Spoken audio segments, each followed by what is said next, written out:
Alright, so in 1894, in the sanctuary of Zeus, that's the god of Olympus. He was staying in Olympia. And what was happening back then was that, they used to do games every 4 years to give honor to the gods. And those kind of games were about combat, karate, chariots, and all that.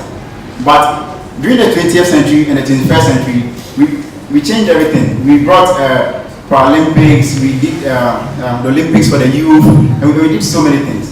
And now when you and I think about Olympics, we don't think about the god, but we think about Carl Lewis, we think about Usain Bolt, we think about all the gold medals, and we think about how that Ghana goes every year or every 4 years and we don't bring anything back.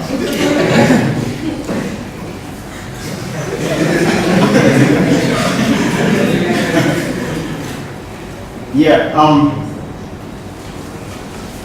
when I think about the Olympics, what comes to my mind is not the medal, but how human beings persist to do what they want to do. When the human man decides that, okay, I'm going to do this thing, they just go at all costs. And my example today during the Olympics is Derek Redmond. He was one British athlete, and during 1988, he went to sail to run. At the age of 19, he broke the 400-meter record.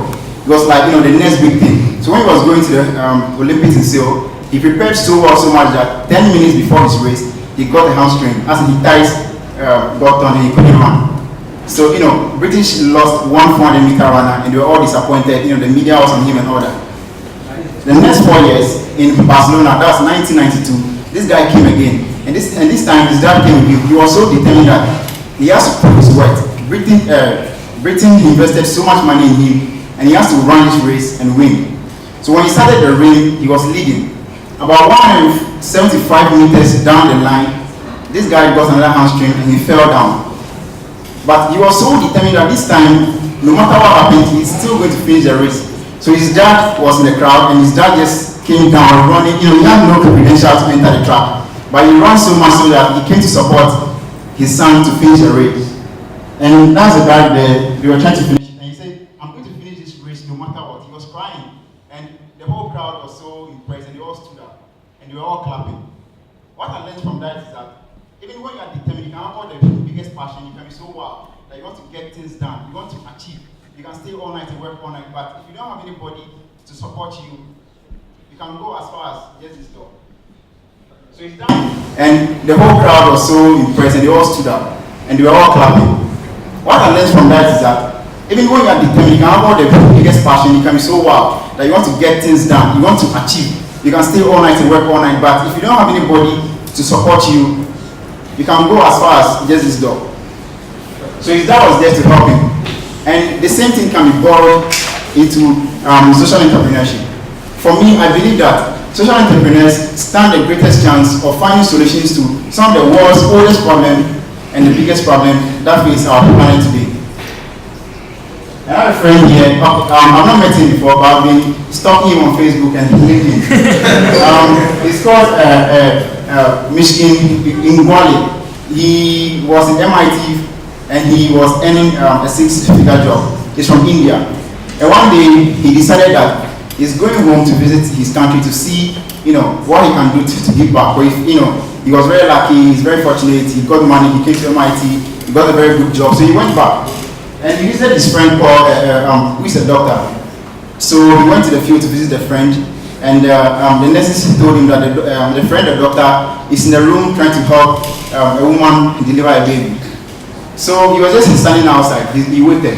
He waited for 2 hours, the friend didn't come up. 3 hours, 4 hours, 5 hours, his friend was still there trying to help the woman deliver. And when his friend came out, he was so sad. His face changed. And he told this guy that the woman died during birth. And when he asked him what happened, his friend told him that the woman died because of anemia.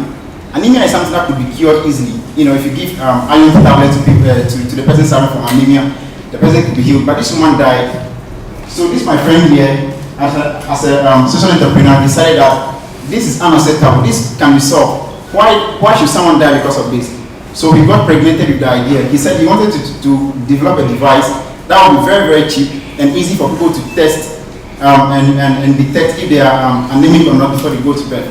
So he spent about so many years trying to develop the technology. That's it. You can actually test your blood without actually losing your blood. You can test the kind of blood that you have. You just have to put your finger into that clamp, and it takes they have a lot of physics behind that, and you find out that you are blood O or B, or you are anemic or not.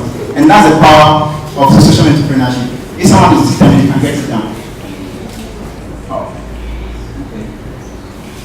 And one thing I learned in my work is that when I started Farmerline with my co-founder, we were so determined, and we wanted to compete because we realized that there's a big player in the market who is already huge. But after working on Farmerline for like a year and a half without getting paid, I realized that you can't solve the world's problem by taking everything on your shoulders, and you can't do it all by yourself.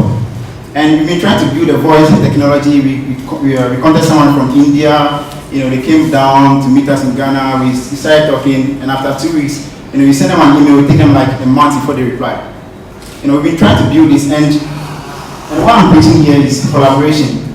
To solve the world's problem, you can't do it alone. You have to collaborate. And we went to Voto is a company, a Canadian company here in Ghana that we collaborated with. We realized that we both needed the technology.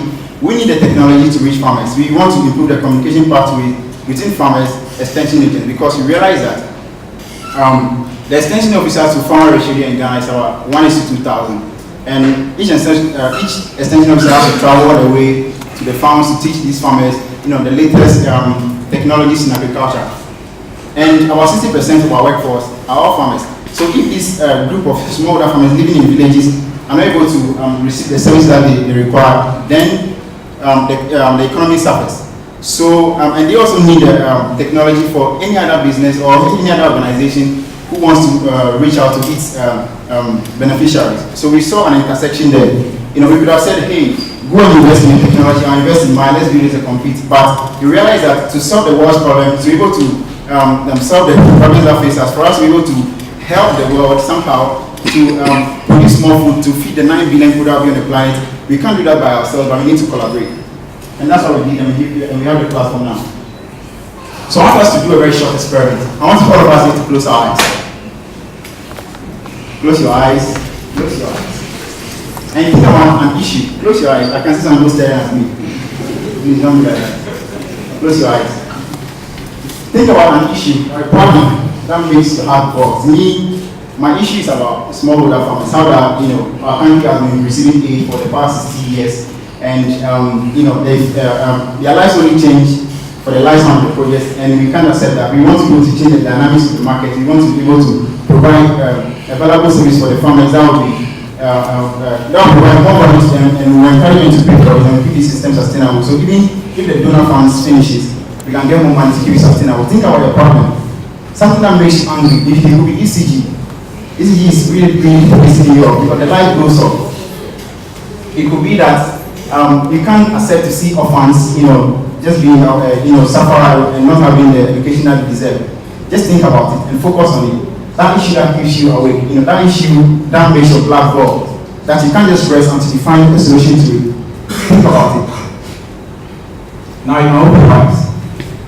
That issue or need that I just talked about stands the foundation of a very big, unfortunate opportunity.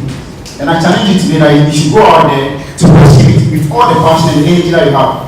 But don't go alone, because you'll be tired. You can only run for long and you get tired. But go in team, go out and look for people, partners that can help you achieve your dream. And realize that this is not personal. Solving the world's problem or finding solutions to the world's problem is not personal. It's a team sport, which we all have to do together to make it happen. And maybe we might not be able to achieve it in a generation. Farmerline might die in the next 3 years because our approach is wrong, or the hypotheses that we had were wrong. But we're able to share the learnings that we have learned with other people so that they can carry on from the work that we have done and the mistake that we have done. And I want you to go out there to form collaborations and teams that can help you find solutions to the problems that I just talked about. Thank you very much.